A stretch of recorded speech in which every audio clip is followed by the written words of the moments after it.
Hey, welcome to The Explainer. We're all about taking big, complex topics and, making them make sense.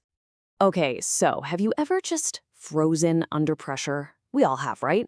A huge presentation, a final exam, a crucial moment in a game. But what is actually going on in your head at that moment? And more importantly, what can you do about it? All right, here's the first thing you've got to get, and it's a total game changer. A situation isn't stressful all by itself.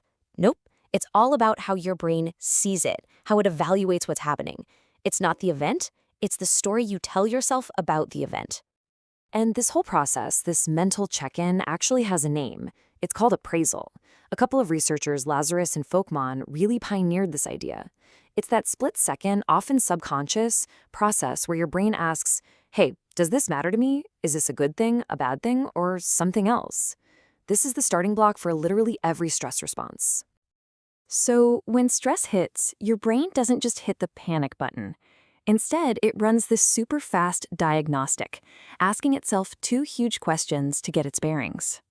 First up is what's called primary appraisal. Your brain is basically asking, okay, what's at stake for me here? Is this a threat? Or maybe, is it a challenge?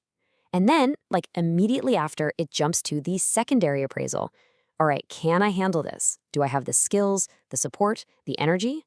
And the answers to those two questions, they dictate everything that comes next. Okay, so based on that lightning-fast assessment, your brain points you down one of three main roads for dealing with whatever's happening. It's a real fork in the road. And here they are, the three big coping strategies. You've got problem-focused, which is all about changing the situation itself, tackling the problem. Then there's emotion-focused, where you try to manage your feelings about it. And finally, avoidance-focused, which is basically creating some distance mentally or physically. Now, these three paths, they're not just some high-level theory. Think of them as the big categories for all the specific, practical tools you can put in your mental toolkit. And here are just a few of those tools. Things like logical analysis, that's a classic problem-focused strategy. Relaxation, or giving yourself a little positive self-talk, totally emotion-focused.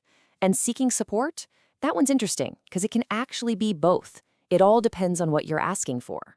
The point is, the more of these tools you have ready to go, the more resilient you're going to be. Speaking of seeking support, research shows again and again that this is one of the most powerful tools out there, especially for athletes or anyone in a high-pressure situation. But it's not as simple as just grabbing a friend and talking. Yeah, it turns out the kind of support you're looking for is absolutely crucial.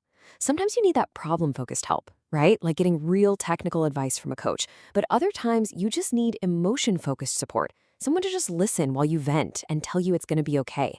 Totally different things, and both are super important. All right, so having a bunch of tools is great, but being a pro means knowing when to use each one, because the best strategy in the world is useless if you use it at the wrong time.